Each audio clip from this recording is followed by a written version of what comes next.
Eu assumi a Câmara Municipal com uma folha de pagamento girando em torno de R$ 1.843.000. Hoje ela está em R$ 1.719.000.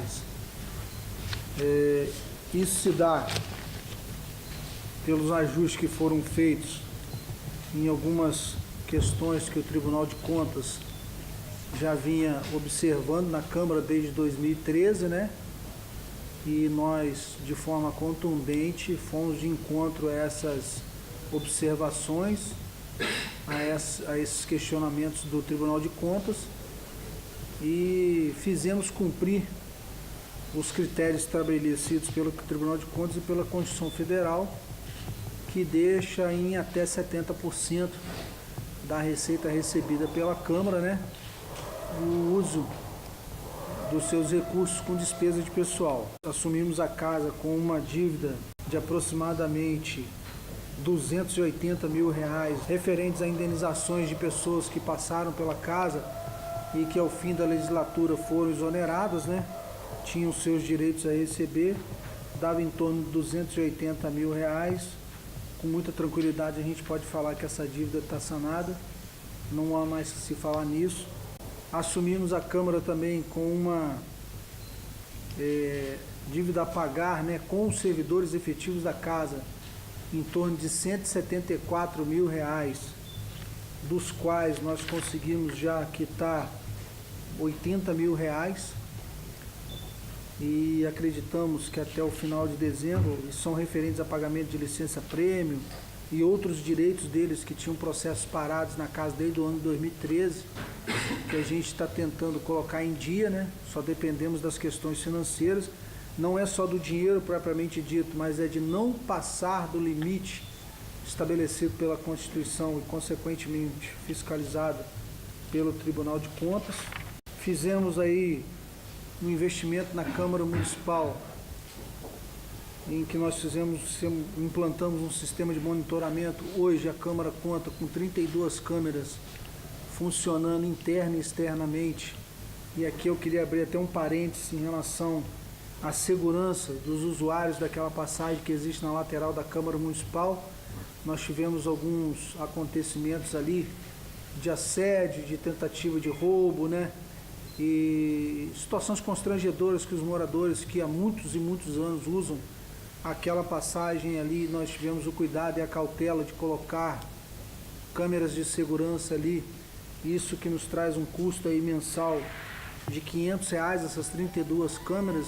A empresa que cuidava de sonorização da casa há anos atrás, essa empresa já chegou a custar para a Câmara Municipal R$ 6.200 e era somente para a operação de som. Hoje nós temos uma empresa contratada que cuida da operação e da manutenção a R$ 3.800 mensal.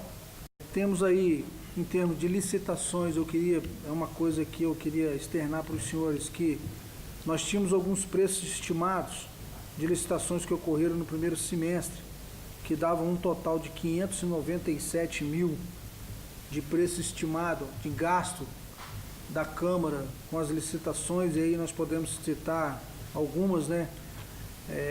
Com compra de papel, ar-condicionado, informática. Então, dentre várias coisas que foram licitadas na Câmara, nós tínhamos aí uma estimativa de gasto de 597 mil, porém, utilizando a modalidade do pregão, nós tivemos aí uma economia de R$ 83.000. Frisar com muita importância que quando eu cheguei a casa, eu encontrei 4 contas do chefe do executivo anterior, né, paradas na direção geral, e que adotamos todas as medidas pertinentes para que aquelas contas fossem votadas e colocadas em plenário, né, para passar pelo crivo. Era um anseio da população e um compromisso da mesa diretora que foi cumprido. Hoje nós só temos as contas de 2015, que está aí a cargo da Comissão de Finanças para poder externar o seu parecer. A folha de pagamento e todos os credores da Câmara Municipal de Volta Redonda, tanto a folha de pagamento, inclusive com adiantamento de 50% do 13º, e todos aqueles que fornecem para a Câmara Municipal estão com seus pagamentos em dia. Ouso a dizer aos senhores que, pelo andar da carruagem, acredito que a administração consiga, ao final do ano, né, até fazer alguma devolução de montante aos cofres do município. E nós agora, nesse recesso, estaremos iniciando a reforma externa da Câmara Municipal de Volta Redonda.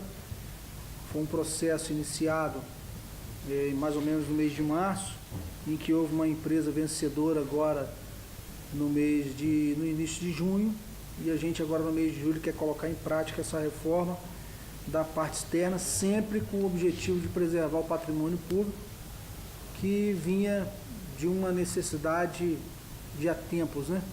Nós conseguimos consertar todo o telhado, que vazava água nos gabinetes e corredores da Câmara. Nós conseguimos fazer uma pintura das áreas de uso comum interna, que a princípio nos custaria 40 e poucos mil reais, conseguimos fazer com 16 mil reais. Agora contratamos essa empresa venceu uma licitação, vai reformar toda a parte externa, pintura de edificação, grades, etc., né? Fazer as reformas necessárias na parte externa, e estão aí com o processo tramitando para que o plenário da Câmara Municipal seja reformado, receba uma cara nova, lógico que guardando as suas características de arquitetura, né? Porém, sendo modernizado, e que numa oportunidade melhor eu vou estar apresentando esse projeto aos senhores. Não poderia deixar de frisar que nós conseguimos colocar nossas sessões online através do Facebook, enfrentamos uma barreira jurídica para isso, e isso pode aparentar não ter muito significado para muitos, mas nós tínhamos uma despesa mensal aí de uma despesa anual em torno de 12 mil reais para poder fazer com que 1.000 pessoas pudessem assistir as nossas sessões. Hoje nós temos um custo zero para que o mundo inteiro assista às sessões da Câmara Municipal, né? Eu recebi a casa com 26 carros, sendo que dos 26, 8 frequentemente me apresentavam problemas e despesas, às vezes semanais e quinzenais, que geravam em torno de R$ 1.000, R$ 1.500, que eu não cheguei a cobrir, porque nós tomamos uma decisão, eu com os vereadores, de que eu não faria licitação para manutenção de veículos, né? Houve um consenso da mesa diretora com os vereadores de que quem quisesse ficar com o veículo para uso administrativo, que arcasse com as despesas, e assim foi feito nesse primeiro semestre. E com a economia que nós conseguimos fazer, não só na manutenção de veículo, como também em outras áreas da Câmara Municipal, e aí eu destaco aqui a economia feita nas licitações, nós conseguimos adquirir 4 carros novos. Temos a projeção de adquirir mais 2 aí no segundo semestre, e com isso também devolver e manter sempre aqui a quantidade necessária para o uso da casa. Quero agradecer também, registrar os meus agradecimentos àqueles que compõem a mesa diretora comigo, e eu não posso me furtar aos nomes do vereador Paulo Conrado, que é o primeiro vice-presidente, ao vereador Francisco Novaes, que é o nosso primeiro secretário, ao vereador e pastor Washington, nosso segundo secretário, e ao vereador Fábio de Carvalho, que é o segundo vice-presidente. Eu vou ser aqui específico, o caso Neném e Paulinho do Raio-X, né? Eles tiveram ali um problema em plenário, um problema que, ao meu ver, parece que já vinha se arrastando de fora do plenário, e ali no plenário aquele dia ele teve um desdobramento que ninguém gostaria de assistir, né? E passado aquele problema, em conversas particulares, tanto com um vereador como com o outro, né? Houve um reconhecimento de que houve uma falha, houve um erro, né? E num determinado momento em que a gente achou que era oportuno, nós criamos a situação para que houvesse uma retratação de ambas as partes, né? Que todos saiam ganhando, em especial a população de Volta Redonda. Esse tipo de desavença dentro dessa Casa Legislativa não traz benefício nenhum para a população de Volta Redonda. Praça Pandiacalógeras, né? Nós temos aí alguns eventos que estão ocorrendo lá que, no meu entender, né, um evento numa praça daquela, com a monta que ele está, com a dimensão, com a proporção que ele está tomando, sem uma estrutura de segurança. Eu posso lhe garantir hoje, pela experiência profissional como policial e não só como vereador, né? Como vereador a gente também assistiu um pouco, porque eu fui presidente da Comissão de Segurança Pública na legislatura passada. Ali eu costumo usar um termo que eu lamento até de usá-lo, mas se a coisa continuar do jeito que está, nós temos uma tragédia anunciada ali, né? Nós temos na Praça Pandiaca Loja um evento cultural, que de raiz é um evento cultural mesmo, né? As pessoas envolvidas que querem fazer o evento, elas têm um cunho de agregar a juventude de Volta Redonda para o evento cultural, e isso seria o texto do acontecimento, mas na minha ótica, o contexto está tomando uma proporção diferente. O entorno, as pessoas estão se aproveitando do momento para traficar entorpecentes ali, para fazer o uso de entorpecentes, para comercializar bebida alcoólica, para fazer o uso excessivo de bebida alcoólica. Isso está envolvendo a juventude, mas eu estou falando da juventude que está compreendida entre a faixa etária aí de 12 a 17 anos, pessoas menores de idade, né, os adolescentes, os nossos adolescentes. Isso nos causa muita preocupação. No final do ano agora, o chamamento dos últimos concursados do concurso de 2013, se eu não me engano, né? 2012, houve um concurso em 2012 e aí nós fizemos até 2013 o chamamento, né? Nós temos vagas no quadro, né? Temos aí uma insistência externa de que há a necessidade de se fazer, mas isso depende muito da conjuntura, assim, de sentar a administração da casa. Acredito que os atuais servidores podem nos ajudar muito com essa questão da necessidade, né? Dizer para você que nós temos servidores suficientes para atender a demanda da casa, eu estaria mentindo, né?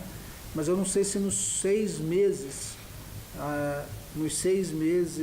que eu tenho, eu conseguiria aí organizar e colocar em prática algum concurso público para poder estar preenchendo algumas vagas, inclusive em conversas até com o nosso jurídico aqui, para a criação de algumas, porque a Câmara hoje paga pela manutenção de algumas coisas em que, se nós criássemos alguns cargos e eles fossem preenchidos através de concurso, a gente com certeza ia conseguir adequar, né, para baixo as despesas da Câmara. Devido a isso, existe alguma conversa, pretensão por convite do senhor sair de deputado no ano que vem? Já é uma conversa do meu partido, da direção estadual do meu partido, né? Já veio aqui a executiva estadual, já esteve em Volta Redonda conversando comigo e eu coloquei o meu nome à disposição para essa finalidade. É a nossa intenção, para a estadual, é a nossa intenção de participar junto com a executiva estadual do nosso partido dessa disputa aí, em 2018. Eu vi um deputado federal fazendo uma roda numa capital do nosso país, não sabia que ele era deputado federal, fiquei sabendo depois porque eu quis prestar atenção, me chamou a atenção a maneira como a coisa era tratada, as pessoas sentadas numa roda de 15, 20 pessoas e debatendo assuntos do cenário nacional ou então do cenário local, né? E uma assessoria dele tomando nota de tudo e aquilo me chamou a atenção, né? E depois eu perguntando para as pessoas, não, esse é o deputado federal, ele nem da cidade era, ele estava ali, ele fez do mandato dele de deputado federal também um gabinete itinerante pelo estado que ele representava, né? E eu não tinha um trabalho assim, o meu trabalho era um trabalho em que eu ia realmente aos bairros, mas eu não me pontuava num determinado lugar para poder receber as pessoas. Eu ia para os bairros, às vezes eu tinha uma referência de uma casa, de um conhecido ali, eu fazia na garagem, né? Fazia num quintal, uma reunião, e foi uma marca do nosso primeiro mandato, ir até as comunidades para poder ouvir. E diante daquilo que eu vi, eu resolvi trazer o Fala Cidadão, né? Fiquei procurando como nominar o projeto e a gente acabou chegando nesse consenso do Fala Cidadão, que é onde eu coloco, como se fosse o meu gabinete, só que é uma mesinha simples, uma cadeira simples, né? E as pessoas vão chegando, vão sentando, e são demandas simples, cara. A população, elas têm uma dificuldade até de orientação de qual caminho a percorrer em algumas coisas.